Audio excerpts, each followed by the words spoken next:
So, when you're just like walking around, your local town or your street, wherever you live, you're like going for a run, going for a walk or something like that. You bump into like your average dog walkers. I tend to find myself like really saying, like advertising job sites almost because you have that small talk with them. They walk past you and they're like, oh, good morning. You say good morning back. It's like being in fucking Hobby City.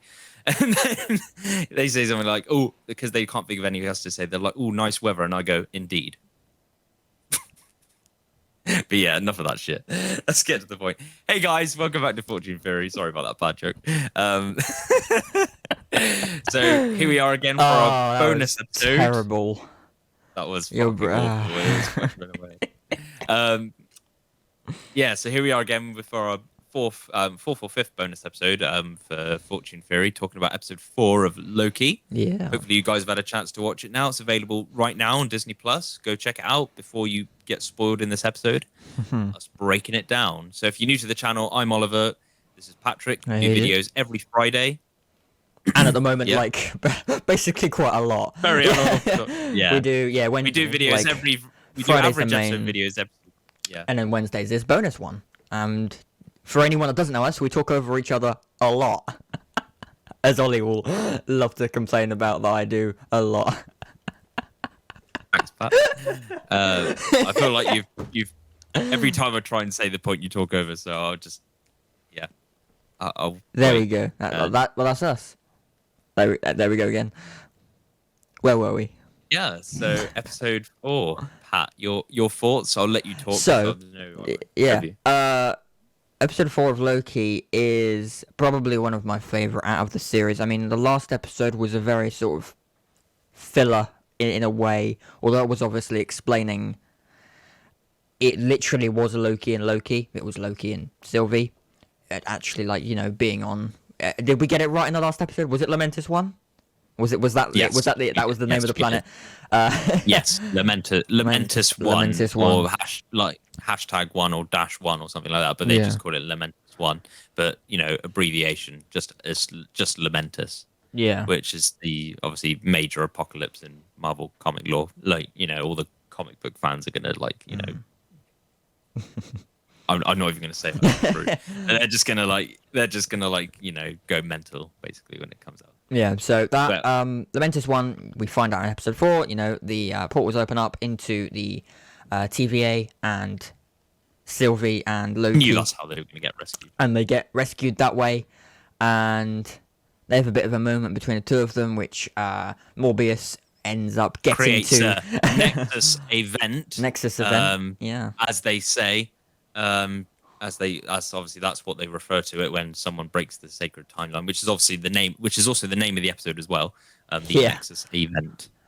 And bit of a weird one, really, because having it be an apocalypse. I'm guessing it means it's the only reason it's a Nexus event is because they go there to get them.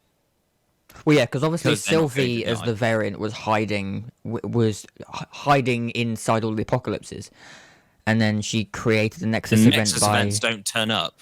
Yeah, Nexus events don't turn up when there's an apocalypse happening. So right, yeah. I'm guessing because the TVA saved them, that's what created it as a Nexus event. Which is why I presume, they had to go. Yeah. I guess. I think that's how it works, isn't it? I feel like because I asked myself this question earlier, and I feel like I've kind of answered it now.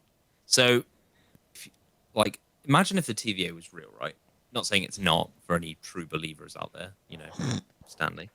So if you were the variant responsible for a Nexus event, you die, but what you did that changed things got yourself killed. Right. Did the TVA just turn up to reset the timeline, or would they arrest your corpse? I'm guessing they just reset the timeline. If you die. I think they have kind of addressed it, but they've not at the same time. But well, I guess you become. You basically become. You're a variant, but you're dead, so you can't face. Do you become an inanimate object at that point, in a way? So you just get reset like any other inanimate object in that moment. Yeah. Although, Something Would else quite you? big from that episode when you get reset. Because did you watch the? There is a post-credit scene as well. If you guys are Mm. watching this, That okay, for explains spoilers, literally what make happens to sure you. Loki. Yeah. Yeah, that in 5 seconds that explains what happens to Loki because at the end of the episode he does get reset. And that answers Um, every question to do with the TVA and the I'm gonna sound like a noob here because I am regarding this, but the Zappy thing. Um, that's I love these moments. What is the baton called? Like a taser baton that like it's meant to vaporize them, but does it? Because it literally what happens to Loki? Yeah, stop with this. What happens? Because Loki, but the post credits reveals what happens when that happens. it's kind of like, it's kind of like in the TVA's eyes, and I'm guessing we'll find this out in episode 5. Yeah. Their eyes of what it does is it kills you, Mm. and they've perceived that idea going forwards to obviously all the variants that they've used it on, but obviously pre having been, you know, dealt with, shall we say. Well, Yeah, there was it's before. kind of like Thanos' snap, where like in their eyes, it's like they're putting you out of existence. They're resetting the timeline. So when they zap you with that, it's like they're resetting the timeline. But now, Yeah. Yeah. but they're resetting you basically. So when they zap you, it's like you, the you of that circumstance in which you got zapped technically dies, but it doesn't. It's like you just revert back to the moment before you changed something. So you will have basically, in other words, your memory's wiped.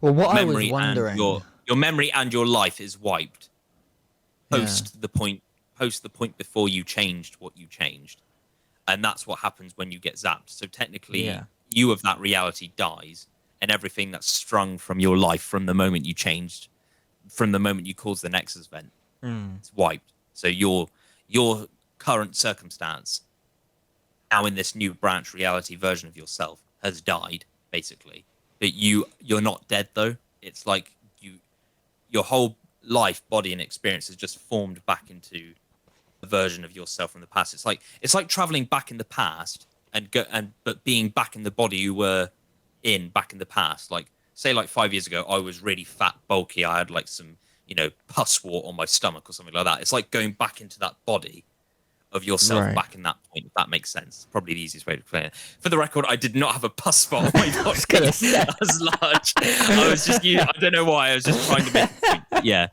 Um, So yeah, you're saying like, it reverts you as any, like for instance, any member of the TVA at the time. It as soon as you are killed in their eyes, well, I'm guessing you that. go I'm back to guessing that. before the TVA. That's my Yeah. that's my theory. Of It it. looks like it's what My happens, although because obviously Loki was taken in by the TVA, that isn't what happened to him. Like, because that ending confused me. And also, who the hell are those people at the end? Like, literally the last frame. So you had the thing is with that scene, because of how it played out at the end of the episode.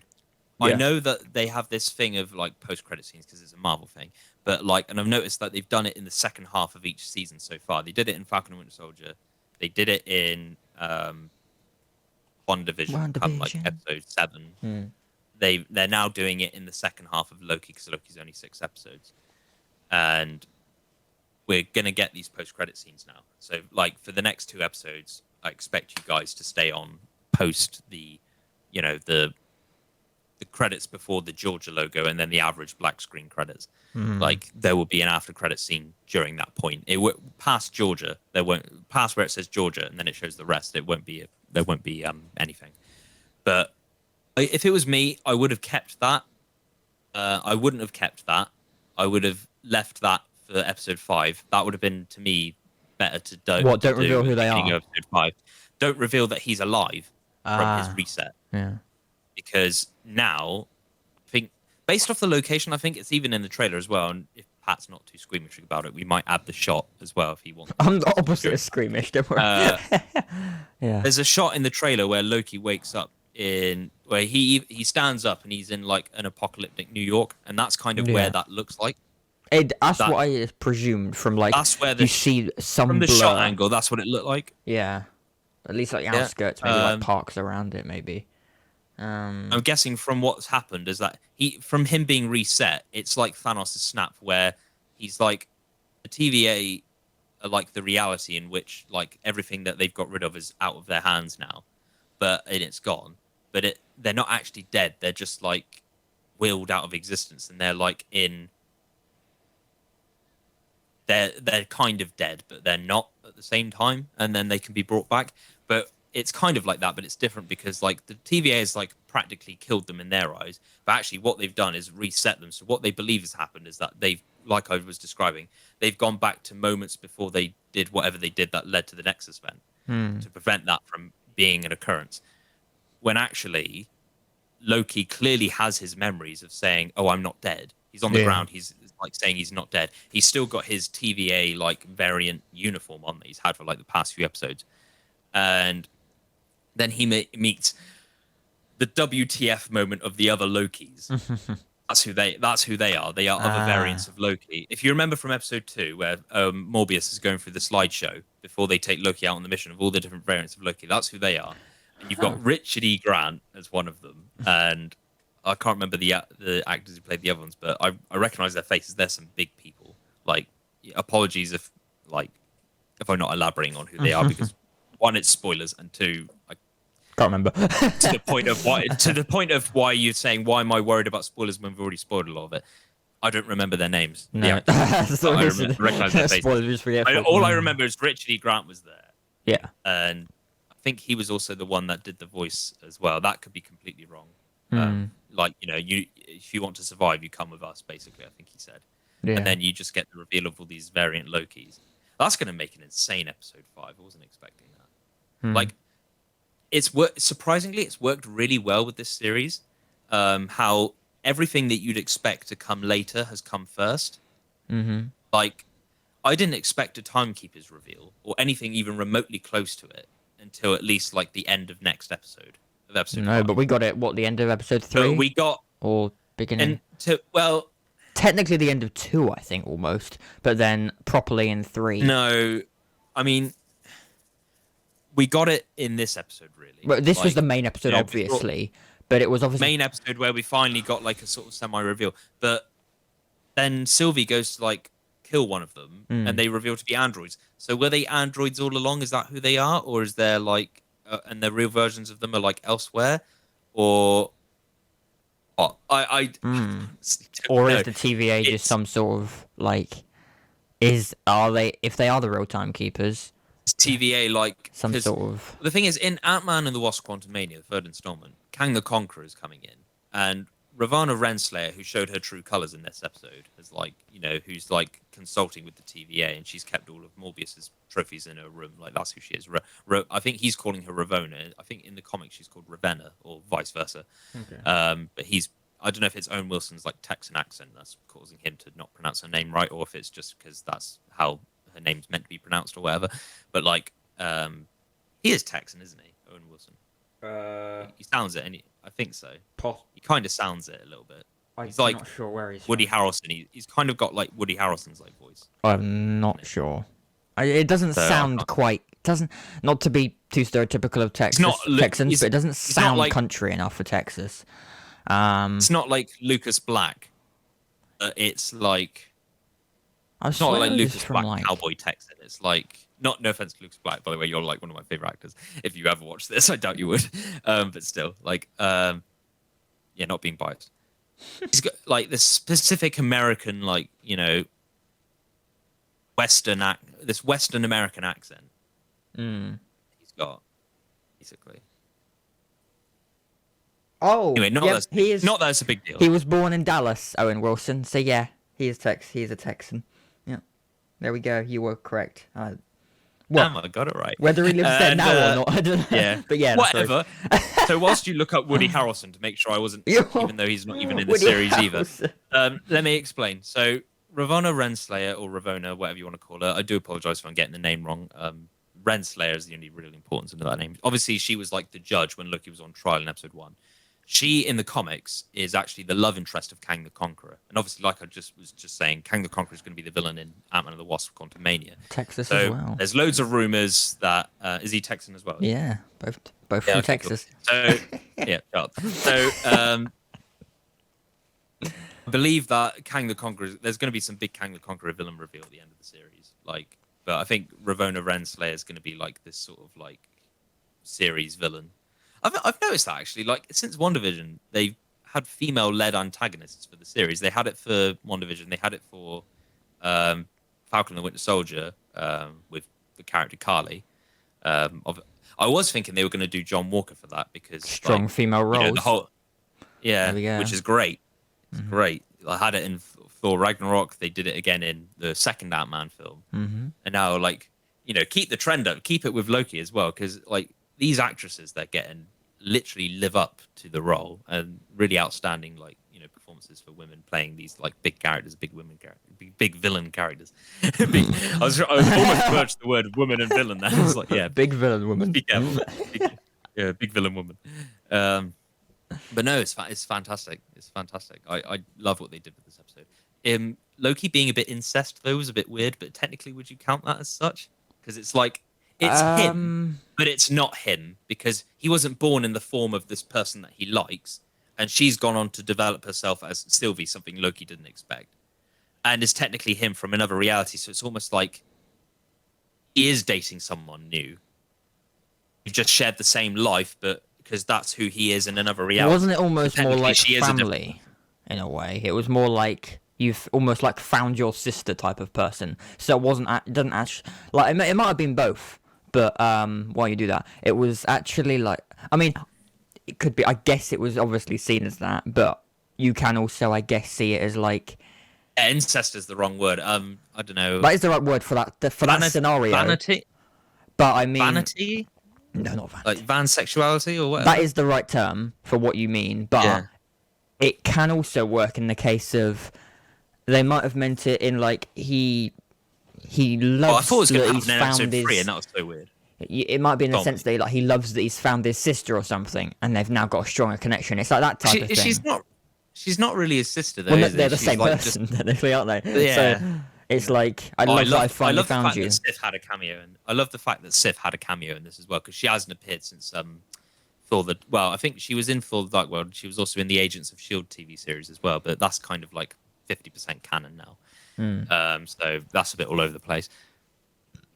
That was nice to see, like the whole memory, on the time loop, like a Doctor Strange reference with him with Dormammu, like I've come to bargain. Like they put him on the time loop where she's just coming out with cut hair and she's saying how he's pathetic and like hits him and whatnot, Mm. and then trying to get her help and whatnot. Like you can see like the quick acceptance in Loki that he's like, yes, this is who he is. Like it's reverting almost back to like episode one, where it's like episode one was him learning the truth, Mm. and then since then he's been slowly accepting it. Like he in episode two, like you can tell he's become compliant with it. In episode three, like he's adapting to it and trying to adapt to change and escapism. And now in this one, he's like, you know, trying to find new angle to the situation whilst also unexpectedly receiving what he finally wants to get, which is obviously, getting kind of a girlfriend out of himself and also like, the truth coming out about the TVA and there's like true redemption arc. And then he finally meets the android timekeepers, which I thought for a sec was quite cool because they were like, these guys, they actually don't look stupid. Yeah. They like I almost thought these are like Thanos level like characters you're bringing in here, like Right. size and scale, and obviously like the whole alien look to them, Mm. like is insane. And then you cut off the head and it's like reveal of an android, and I'm like, Jesus Christ. Mm. I get to a point where I like think because of how small, like these TV shows, like they've obviously got big episodes, and then you really look at it and you're like, there's a big production that goes behind this. And I always think to myself, how do they find the people or the time or the secrecy to bring into all of this or actually create this masterpiece without something about it getting like taken out of proportion and leaked? When they would have worked on it and planned it for years, like the planning part I get, but when it actually comes to it, like, actors like Richard E. Grant and like just, Sophie DiMartino, is it, who's playing Sylvie, the female Loki? I think that's her name. I think so. Yeah. Yeah, like all these people keeping secrets and whatnot, especially like some of these big A-list characters, some of these big, like, you know, even though it's new to the audience, like these big kind of reveals, these big comic reveals. How is it all like kept under wraps so well? Non-disclosures. Yeah, like, well, obviously, yeah, but like perfection, because you see, like, obviously with everything that everyone knows about the new Spider-Man film, about how it's all going to be like a big multiverse film, like were claimed this year in 2021 as the worst kept secret in Hollywood about all of that, and everyone knows it. It's going to have to happen now, even if it wasn't what the film's actually going to be, because otherwise no one's going to bother to watch it. Well, people still will, because you know society is full of gullible fools, but you know who. But no offense to people, by the way. Before we lose our entire fan base, because I've just judged you all. At least you were polite about it. Like, that was the most like Marvel bit of like friendly, child-friendly dialogue. You gullible fools. Cut in the scene from episode 2 where Loki calls everyone a gullible fool. You know, in the tent. It's basically where I was going with it. Oh but, god. Yeah. It was. I forgot where I was going with that. Basically, the episode is great. Yeah, it was probably my favorite. I wasn't my second favorite of. I mean, we've only had 4, but yeah, out of, I think the reveal of the TVA was pretty cool. I loved episode 1 and this episode. I think this is probably my favorite though, because they get on with so much in this episode. Like, well, Tom Hiddleston said that come episode 4 and 5, like the series is really going to take a dark turn. You're going to start to like learn everything about everything that's going on, and like it's all going to be loads of reveals and whatnot. So we'll get part 2 to that kind of, you know, scenario next week. And then I think with episode 6, there's not the need for reveals. It's kind of because it's not going to be like, oh, Loki gets his like Asgardian leather back on, becomes like his pure self, and is fighting like, you know, whoever the big bad really is of the TVA. So I think it's just going to be like. I hope they don't. I really hope he doesn't. He needs to come out as Loki. And like, if he comes out, if they do a Cruella on Loki, I'm gonna be pissed off. Loki. Loki. Luella. But it was probably my favorite episode so far. He wants to rule, and he wants to rule, and Mobius says he's cruel, so you know. Cruella Laufeyson. God, imagine that. Emma Stone's cameos as like secret sister. Could you imagine? That would be, yeah, they'd get like a house on fire. The frost giant. Cruella. No. Well, she's got the white hair. Well, half of it. Half. Yeah. But yeah, that's Loki episode 4. If you haven't seen it, which you shouldn't be listening to us if you haven't seen it.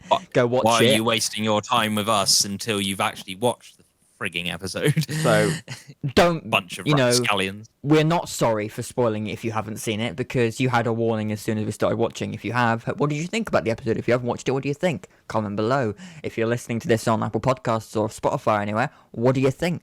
Go to Instagram, go to TikTok, go to anywhere, and let us know. But yeah, Ollie's holding that laugh again, so that's a cue to end it. So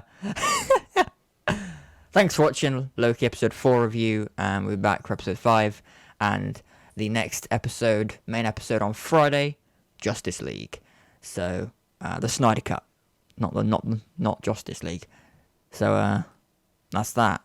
Any last thoughts, Ollie? Any last thoughts? Just keep watching the series, keep watching the episodes, rewatch some of the episodes if you have to. I think, honestly, the love story between Loki and Sylvie, like that was a clear setup. The only thing I'm worried about is this pining postman that she talked about in episode 3. Like, you know, where's he going to come into it if she finds out that he's cheating on him with herself? Kind of, but yeah. Until next time. So, in the meantime, I'm Oliver. This is Pat, and we are burdened with glorious purpose. See you guys next week. Thanks. Well, actually, Friday. Yeah, you know what? Bye. Bye.